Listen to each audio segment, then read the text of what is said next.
မင်းကညိုင်မမီတဲ့အော်တော့မရှိတဲ့ကောင်မို့လို့ငါကပဲအလျှော်ပေးလိုက်မယ်ဒါကတော့ UFC Flyweight တန်းရဲ့ထိပ်တန်းစိန်ခေါ်သူမန်နယ်ကိတ်ကကျွန်တော်တို့ရဲ့မြန်မာပြည်ပွားချန်ပီယံဂျော်ရှူအာဘန်ကိုအတီလင်းစိန်ခေါ်လိုက်တဲ့စကားပဲဖြစ်ပါတယ်ချန်ပီယံကပတ်ကိုသိမ့်ပိုက်ထားတဲ့ဂျော်ရှူအာဘန်ကိုမန်နယ်ကိတ်ကဘာကြောင့်အခုလိုရိုင်းဆိုင်ဆိုင်တိုက်ခိုက်နေရတာလဲ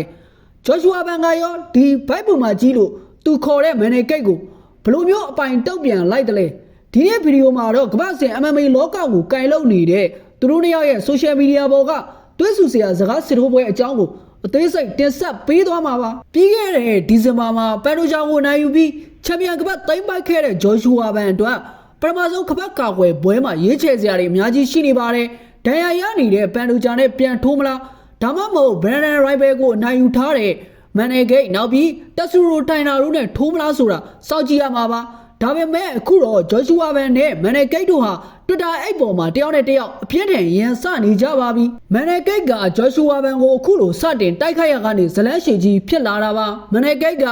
မမင်းနဲ့ကိုငါချီတော့ကျိုးသွားလို့မင်းကငါအစားဝင်ထိုးပြီးဘရန်ဒန်ရိုင်ဘယ်ကိုနိုင်ခဲ့လို့အခုနေရာရောက်နေတာငါတန်ရာကပြန်ကောင်းလာရင်ဘာဖြစ်မလဲဆိုတာလူတိုင်းသိတယ်ပန်ဒိုဂျာနဲ့ပြန်ထိုးမယ်ဆိုတဲ့အပေါ်စကားတွေရက်လိုက်တော့ငါ့ကို၄ဘတ်ပဲအချိန်ပေးမင်းကိုအနည်းပြန်ဝေးရတဲ့အထိငါဆုံးမပြစ်မယ်လို့စတင်တိုက်ခိုက်လာတာပါ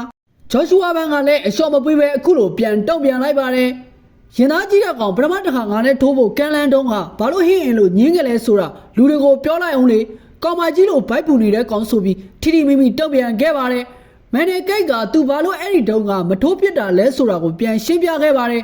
UFC 324မှာကီလာဟယ်ရီဆန်နှုတ်ထွက်သွားလို့ဂျော်ရှူအာဘန်နဲ့ထိုးဖို့ UFC ကသူ့ကိုကန်လန်ခဲ့ပေမဲ့ပွဲမတိုင်ခင်တပတ်လုံးမှာပြောတာဖြစ်လို့ဝိတ်ချဖို့အချိန်မရတာကြောင့်လို့ဆိုပါတယ်ဝိတ်မပြေပဲထိုးရင်ငါလည်း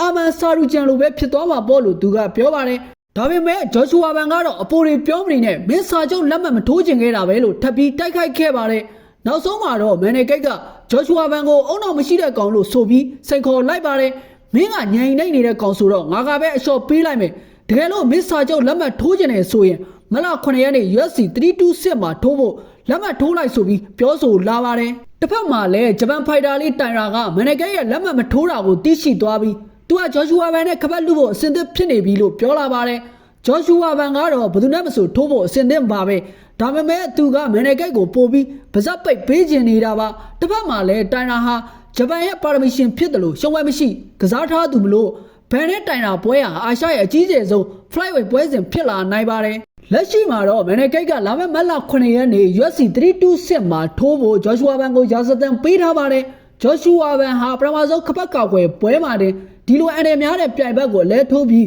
ပါဇက်ပိတ်ပြစ်နိုင်မလားဒါမှမဟုတ်မန်နယ်ဂိတ်ပြောသလိုပဲအခက်တွေ့ရမလားဆိုတာရင်ခုန်စရာပါပဲ